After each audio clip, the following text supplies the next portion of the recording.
And her faith was real. I think a lot of the Americans that I led to Islam, even if they came from a Christian background, I would probably say today they didn't really understand the gospel themselves. They didn't really own their own faith. My wife was not that person. She knew that Jesus was her Lord, and she loved Jesus.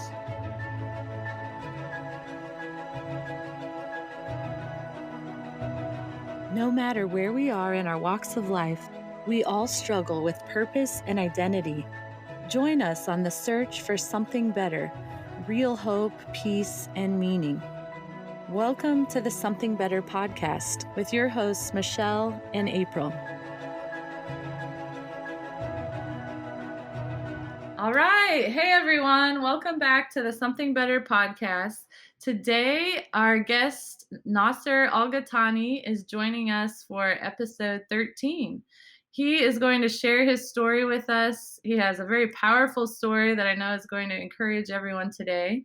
And we're going to get to learn a little more about him. So we'll go ahead and just dive in. So, Nasser, welcome to the show today. Thank you so much. Good to be here. Well, could you go ahead and briefly introduce yourselves to our listeners so they can just get to know a little more about you? Sure. So my name's Nasser. I'm originally from the Kingdom of Saudi Arabia. I grew up as a devout Sunni Muslim, came to the U.S. as a teenager with my family, and spent about 5 years here in the U.S. just learning about American culture, which is so different than the culture I grew up in. But eventually found my way and married a wonderful American woman, and we have two daughters, one son-in-law, and two granddaughters. And these days, I find myself doing a lot of traveling around the world. I'm in full-time ministry and do a lot of equipping and teaching and mentoring with groups all over the world. That's awesome. Well, we're just going to dive into your story. And a great first question I'd love to ask is what brought you to the U.S. initially with your family? Well, initially, we were actually here just for our summer vacation. That's all we intended. But it was the summer vacation that never ended because Saddam Hussein, who was at the time the leader, the dictator who ruled Iraq, the country of Iraq, he had invaded the nation of Kuwait, which is on the northern border of Saudi Arabia and was very close to where the city that we lived in, Saudi. And after invading Kuwait, there was a war between Iraq and Saudi Arabia, and the U.S. actually eventually got involved and brought an end to that conflict. But while all that was going on, it was not safe for us to return home, where the city that we lived in Saudi was kind of close to where the fighting was happening. And so we tried to wait out the war, and by the time the war was over, we just never left. So that's quite the entry into the U.S. and it changed your life for sure. Mm-hmm. Well, could you share a little bit about your background? So you've mentioned where you're from. Could you talk to us a little bit about your culture and some of your significant moments growing up? Well, so like I said, I grew up in Saudi Arabia, very, very different than the culture here in the U.S. And gosh, I don't even know where to begin going through all the differences. But some of the bigger differences are there's a lot that the value system is very different, I think, between the West and the East with regard to the value of the individual over the group. So here in the U.S., what I've learned is that individuality is more important. Like it trumps group needs and desires, and there's a high value here in the U.S. on individual freedom and in choice and that sort of thing. In the East, this isn't the norm, and the group, whatever group you belong to, the family that you belong to, their needs and their desires, what's good for the family, matters more than what's good for the individual. And it's not wrong or right; it's just different. And for the same reason, individual freedom doesn't have as high a value in Eastern culture. And so you exist as, you're a member of your family. Your family's almost like the whole person. And each individual family member is just a member of that family. And so their job is to be a functioning member that contributes to the success and health of the whole. And so that's, how I was raised and how I grew up, to really, want to be someone who was looking out for the needs of my family above my own needs, taking care of my family, making sure that my family was successful and all of those sorts of things. And looking up, because I'm the oldest of ultimately 10 siblings, I, was always looking out for my younger siblings and making sure that they were doing well, and not just doing well for their own sake, but that they were doing well so that they could contribute, be really a healthy, functional contributor to the success and health of our family. Yeah, so that's a lot of kids. Wow, I'm thinking a large family. So then growing up, about how old did you say you were when you moved here? 14. Okay, so you're getting into school and all of that. What would you say was one of the biggest challenges during your adolescent years? So two things were kind of the biggest culture shock for me in going. 'Cause of course I had to go to like public school here in the U.S. And first thing was the lack of gender separation. I probably should have mentioned that as like a big culture difference. So in Saudi Arabia, the two genders do not mix socially, outside of the family.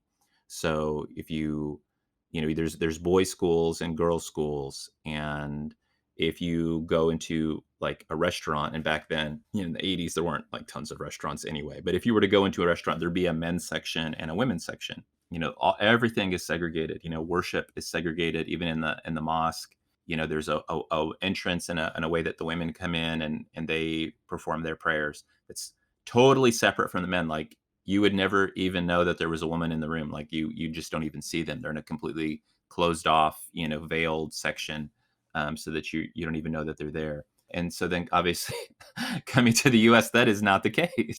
And so, you're seeing the opposite gender everywhere, and that was a bit distracting and shocking. And then the other thing, at least in the schools that I was in, like back home in Saudi, there was a high value on academic excellence. And so the person who got the highest test scores consistently, that person is the most popular kid in school. Like, everybody loves them, everybody wants to be them, like, they're celebrated. That was not my experience in the US. If you're the straight A kid, like, then you're the nerd, and nobody likes you, and, "Oh, great, you threw off the curve, thanks a lot, nerd," all of that type of thing. And that was shocking to me. I was like, "What? It's not okay to do well? What in the world?" It took me a while to figure that out, and what in the world was going on with that. It was a big shock for me. Yeah, so those are big mindset changes. Yeah. So in addition to that, you also had a different religious background as well. Can you share a little bit about how that played into your family dynamics? Yeah. Oh my goodness. Yeah. And that was something that, wasn't shocking for me. Like, I knew that we weren't coming to the US, and in doing so, coming to a Muslim nation. We tended to think of the United States as a Christian nation. And actually what that meant in my mind was that the vast majority of people in the US are Christians, like over 90%. Everybody's just, born and raised in Christian families, which I know now is not the case, but I didn't know that at the time. And where I was coming from is that in Saudi Arabia, that is the case, is that, people that are born, raised, grow up in Saudi Arabia, I mean, 99.999% are Muslim. And so now we may not all be the same like flavor of Islam, if you will. Like, there's Sunnis and there are Shias in Saudi, but we're all Muslims, and so we're all the same. And so it's just this kind of homogenous religious culture, and that was hard for me in coming to the US and suddenly feeling very much in the minority. And, I was the only Muslim kid in school, and most people actually had no, like, they didn't know anything about Islam. Like, they were just completely ignorant. Like, they didn't, if I tell them I was a Muslim, like, they would just look at me blankly, like, what is that? They don't have no idea. Mm. And first, that was a little bit disturbing for me, and frustrating because I didn't feel understood. But it sort of became an opportunity as far as, building relationships with other people, because I suddenly realized, well, how would they ever know about Islam or Muslims unless someone taught them? And here I am in their midst, and I know all these things, and I could be the one to actually educate them and teach them about Islam. And who knows, maybe some of them would even choose to become Muslim. So how did that go over? Were you able to then begin doing that? Were people open to hearing about it? Yeah, I found that people were curious enough that they'd be willing to, let me kind of educate them on my religious beliefs and explain, kind of defend, why I believed what I believed and why I thought other religious systems, other faith systems were wrong. And, at first I, probably didn't have very good tactics and was probably too pushy and forceful. But I sort of over time learned what worked and what didn't work and what to bring up and what not to bring up and what would sort of offend Americans and what was okay, because it is a different culture. And got to the point where I was successful in leading some of my American friends to become Muslim. Could you summarize briefly the core beliefs of Islam so for our listeners that may not be aware, they could understand? Yeah, so I'm going to use Christianity as a counterexample because probably more people here are kind of familiar, at least with some of the basic Christian beliefs. So Muslims believe in one God, but they believe in a oneness of God that excludes the concept of a Trinity or anything like that. That God is totally one. There are no other persons that are part of God. So there's no Father, Son, Holy Spirit, that kind of a thing. There's just God.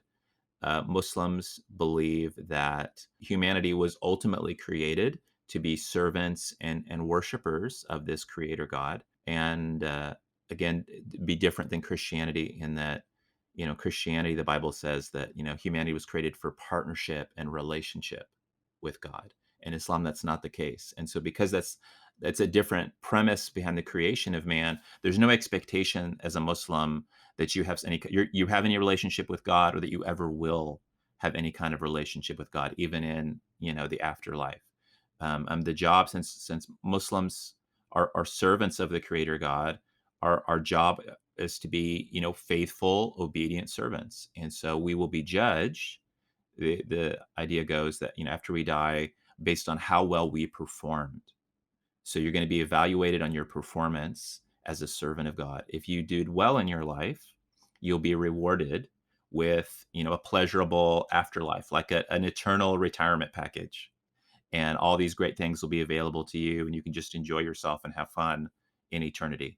If you're not a good servant, then you will be, cast into the fires of hell and you will be punished for your unfaithfulness and your disobedience. And like I said, like heaven for a Muslim is not about, oh, I'm there with God and I'm finally able to be face to face with him. Like there's none of that. God is still, he's not even a part of your afterlife. Like he's still in a higher level of heaven that you don't interact with him and you don't see him at all.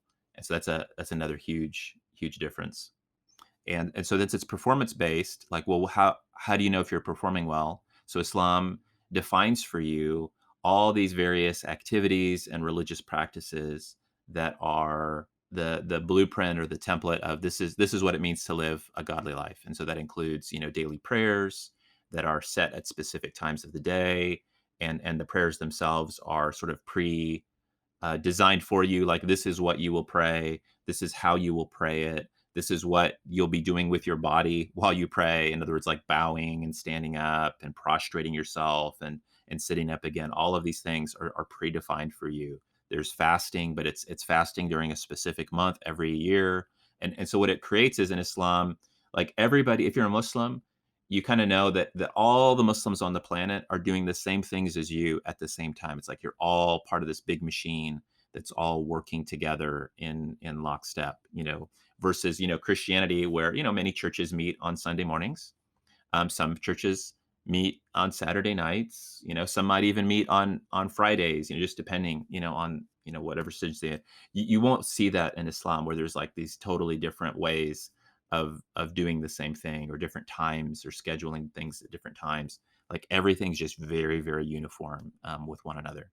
So is it okay to say that your prayers is it kind of like a script? Like you said, it's written out, Oh yeah, totally. directions of what to do physically. Yes, it's a ritual. You're performing a ritual, a very ancient ritual that's been passed down for, over 1400 years, and you're praying the same prayers in the same way at the same time that people 1400 years ago were doing them. So growing up in Saudi Arabia, where this is the culture, like you shared at the beginning, Yeah. for pretty much everyone. There aren't really other options, I'm guessing, as far as, religion. No, not at all. Did you ever think, is there something else? Is there another way? Or not until maybe moving to the US when you're exposed to different religions and just different things in general? Yeah, I was a true believer. I absolutely was convinced that Islam was the true religion.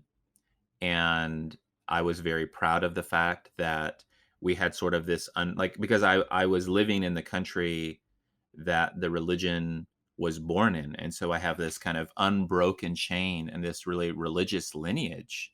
I didn't choose Islam. I was born into it, and it was the religion of my father and his father before him and his father before him and so on, for many, many, many, many generations. And it has been I was taught, that it has been unchanged for all those generations. And you can't say that about very many other, religious beliefs, including Christianity, where you can look at the history of the church and you can see how forms change, sometimes even, what was the predominant teaching on this or that may have shifted or changed over the centuries. I as a Muslim could say, oh, well, we don't have any of that. So we can know because nothing's ever been changed. Because even our religious book, that's something I didn't mention. So like the Christians have their Bible. Well, the Muslims have the Quran, and Christians. Not very many Christians today uh, read their Bible in the original language, which would be predominantly Hebrew and Greek. But Muslims read their Quran only exclusively in the original Arabic that it was written in. Hmm. And so we can even say that, we don't have to deal with translation issues. Like our text is completely unchanged. Our practices are unchanged. Everything is unchanged. And so how could this be wrong? As was sort of my thinking. How, where would error have crept in if we've been so militant about keeping the religion pure from its birth? And so if the birth was truly of God, and the way we were taught our history was, how could Muhammad, this illiterate, Arab merchant who was an orphan and, pretty much penniless until he met his first wife, like how could this guy have started a movement that now encompasses, every continent to some degree on the planet, has almost 2 billion believers, followers of Islam? How could that have happened if God was not behind it? And so, what was there to doubt?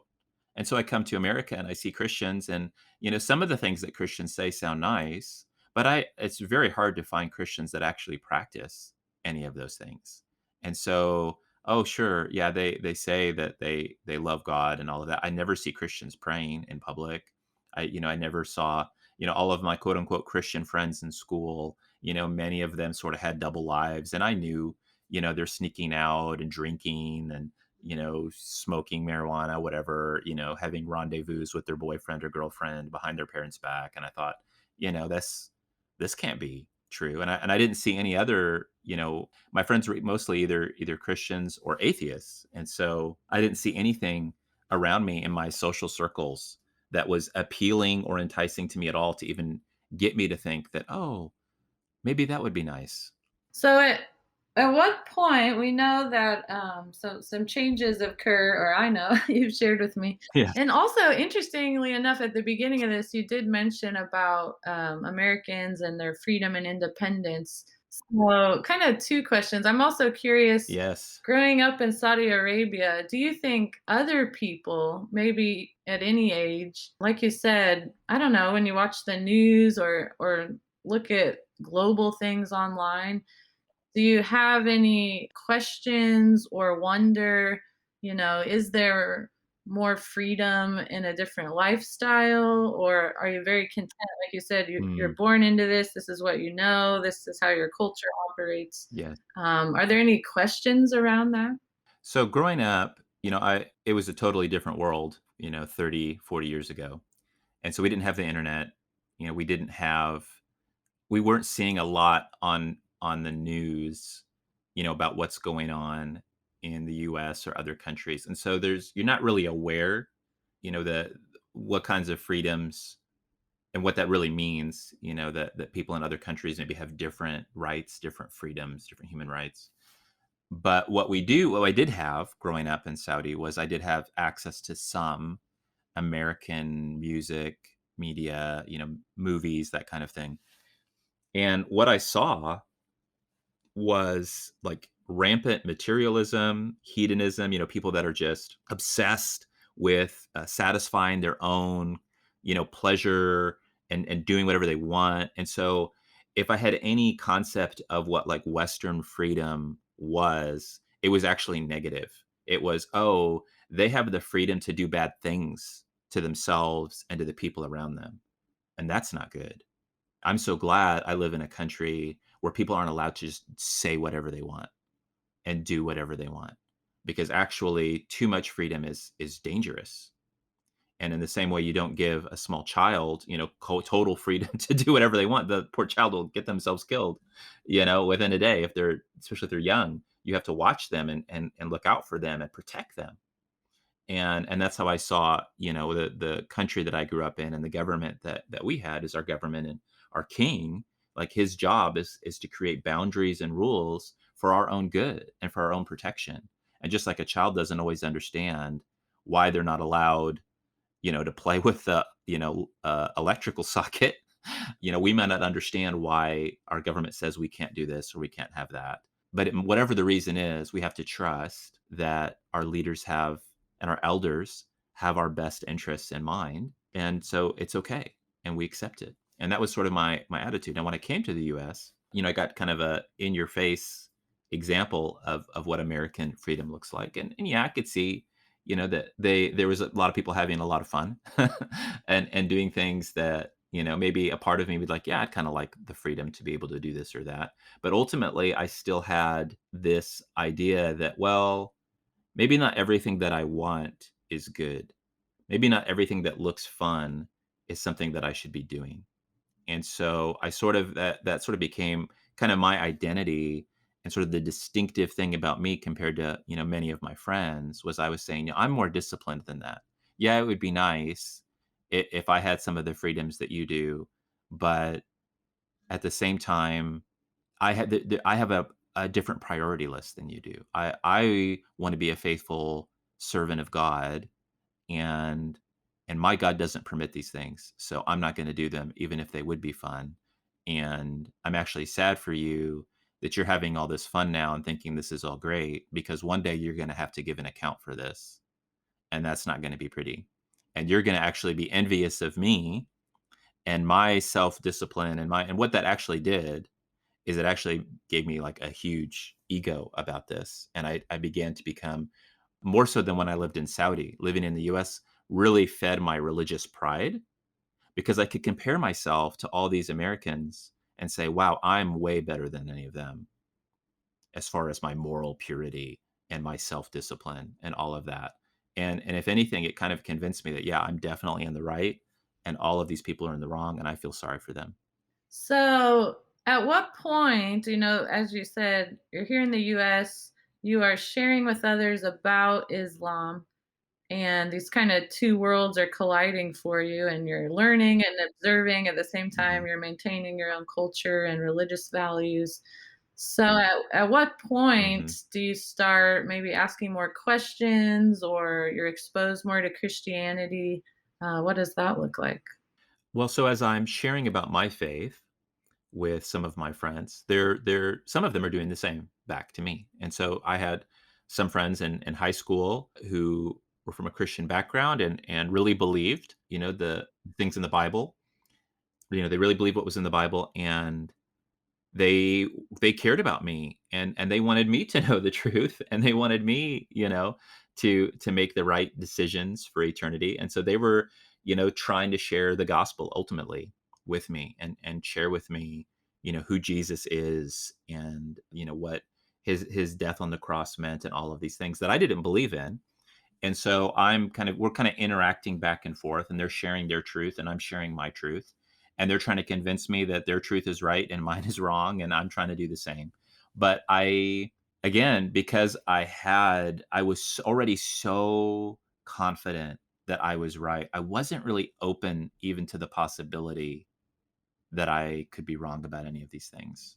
I had so much trust in it And I felt like I already knew all the reasons why Christianity couldn't be true even before they opened their mouths. And so I wasn't ever really giving them a fair shot. I wasn't ever really considering too deeply anything that they said. I just would kind of find the quickest way to kind of dismiss their argument and then go back to, my thing and the point that I was trying to make. And so it didn't really have a whole lot of impact or influence on me. And that's probably a lot of people can probably relate to that, and the fact, if they're just not interested, but somebody starts talking about their God or their faith, they just kind of tune it out, or they're happy with the way they're living their life. Yes. So then do you go to college? Tell us about your later years, and how does Jesus fit into the picture? I know Right. things kind of change at some point. They did. So when I finished high school, I had been interacting with a young American woman who I was interested in and kind of sharing a little bit with her, but I liked her enough that I kind of avoided like the really thorny topics in the comparison between Christianity and Islam. So I kind of avoided too much talk about Jesus because I had learned that, if I say things like, your Bible is corrupt, Jesus isn't God, he never died on a cross, he's not going to save you, that some Christians would get a little bit upset about hearing things like that from me. And so I just avoided all those things. I just focused only on the commonalities. We believe in one God. We believe God has, sent us his word and in the form of a book that we can learn about God. And I believe in, God sent many prophets, over the centuries to communicate God's truth and all of these things. And I believe, in an afterlife and a judgment. And I just stuck to all the common ground, and I just avoided the differences because I really liked her, and she seemed to really like me. And so I decided, in Islam, Muslim men are permitted to marry outside the religion as long as the woman is like a monotheist. They believe in one God. And so Christians and Jews sort of count for that. And so I knew I was in my own religion permitted to marry a Christian. But that it would be better to be married to a Muslim woman. But I thought, well, I've led other Americans to Islam. I can lead my wife to Islam. That won't be hard. She's really smart. And once she sees the truth and wakes up, she'll want to become Muslim. So let's just get married first was my plan. And then I can work on her and then we can dive into the differences and I can just kind of slowly, gently bring her over onto the right side. That was my plan. And so we got married and I started to bring these things out and she was pretty shocked. Like she had no idea how differently we believed about Jesus and was pretty upsetting to her actually. And here I am now, you know, kind of pressing her and her faith was real. I think a lot of the Americans that I led to Islam, even if they came from a Christian background, I would probably say today they didn't really understand the gospel themselves. Maybe they were dragged to church by their parents every week, but it was never really like they didn't really own their own faith. And so it was pretty easy for me to kind of bring them over to something that I could articulate and explain in a way that they could understand. My wife was not that person. She knew that Jesus was her Lord and she loved Jesus. And she wasn't really involved in church at that time. And so for me, I thought she was more nominal. But the reality is her faith was still very sincere. And so I'm telling her, you need to deny Jesus as Lord. You need to totally, reject that he's your savior and start doing all these religious practices so that you can go to heaven one day. And she just was not having that and just said that's just not right. That's not how it works. And it became like a big point of conflict in our marriage. And she was suddenly under a lot of pressure. Like, did I make the wrong choice? Should I not be married to this guy? And then she got pregnant. And now, okay, now we have a child coming into the world who's going to be, the product of these two people that have very different views when it comes to, the most important religious questions a person can have. And what are our children going to, think and what decisions will they make? And I was very clear with my wife, like, I married you as a Christian. So obviously I'm okay with you being a Christian for now, but our children are going to be Muslim on the day they're born. I made that really clear to her. Like, they're not going to get choice. I don't care if this is America or not. In my house, there's no religious freedom. They'll be Muslim. And then that was even more upsetting to her. And that was another, huge source of conflict. And now what is she going to do? And, she realized after a few months of this that argument wasn't going to lead anywhere. She wasn't going to debate me out of Islam and into the church. Really, the only thing she could do was trust that somehow God could get through to me in a way that no human being ever could.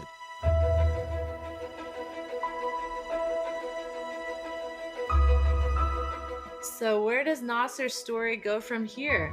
Well, stay tuned. I know you're enjoying this conversation, but Nasser's pathway to discovery doesn't stop here, and he has much more to share with us. Join us next week for part 2 of his episode titled When Your World Changes. We'll see you soon. Jesus truly is something better, the answer to our search for meaning and identity. He can bring real purpose and joy to your life. We'd love to help you get to know him. So connect with us online at somethingbetter.us/podcast. And if you're ready to begin a relationship with him today, just click the Learn More button. On our site, you'll also find previous episodes, and you can share your feedback with us in a voice message. We release a new episode every 2 weeks, so be sure to subscribe on iTunes, Google Play, Spotify, or wherever you listen. Did you enjoy today's episode? Take a screenshot of the episode on your phone and tag us on Instagram at @FindSomethingBetter. We'd love your help in sharing this great content with others. Thanks for joining us today. See you next time.